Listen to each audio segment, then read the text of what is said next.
Obama कहते हैं जब मनमोहन सिंह बोलते हैं तो पूरी दुनिया सुनती है,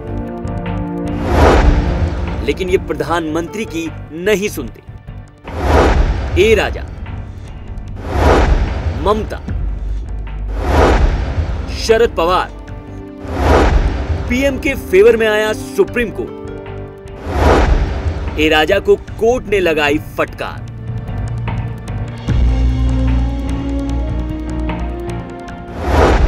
फटकार से उठे गठबंधन पर सवाल।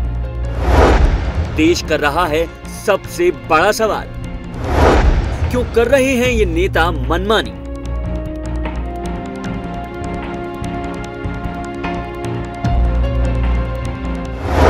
क्यों पीएम की नहीं सुनते मंत्री? क्यों दबाव में हैं देश के प्रधानमंत्री?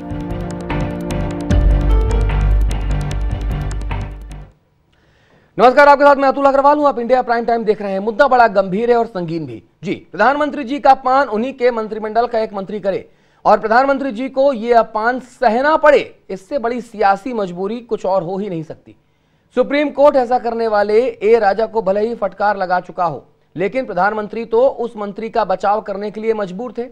इसीलिए सवाल उठना लाजमी हो गया है कि क्या गठबंधन की मजबूरी ने प्रधानमंत्री जी को मजबूर कर रखा है, और क्या गठबंधन के नाम पर डीएमके जैसी पार्टियां सरकार को ब्लैकमेल कर रही हैं?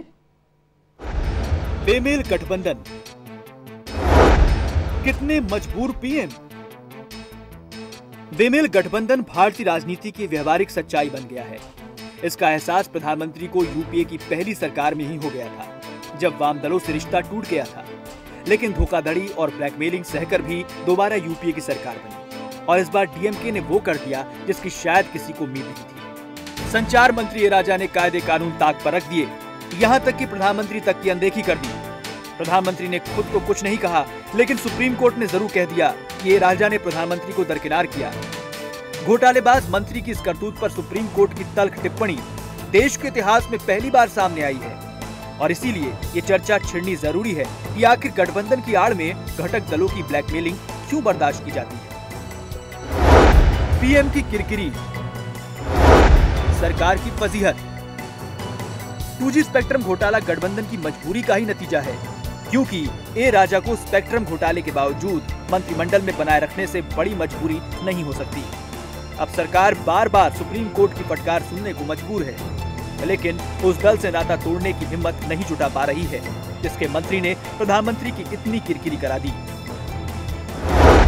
कैसा गठबंधन, कौन सी मजबूरी? गैर जिम्मेदार और गैर जवाबदेह राजनीतिक दलों का एक साथ आना क्या गठबंधन कहा जा सकता है? यूपीए की पहली पारी में कांग्रेस वाम दलों से हलकान हो चुकी है, फिर भी वो सीख नहीं ले रही। उसे तो सरकार में बने रहने से मतलब है। जिस प्रधानमंत्री की तारीफ बराक ओबामा करते हैं, उस प्रधानमंत्री की बात उनके मंत्रिमंडल के सहयोगी ही नहीं सुनते। आखिर ये क्या मजबूरी है? Bureau report, India news.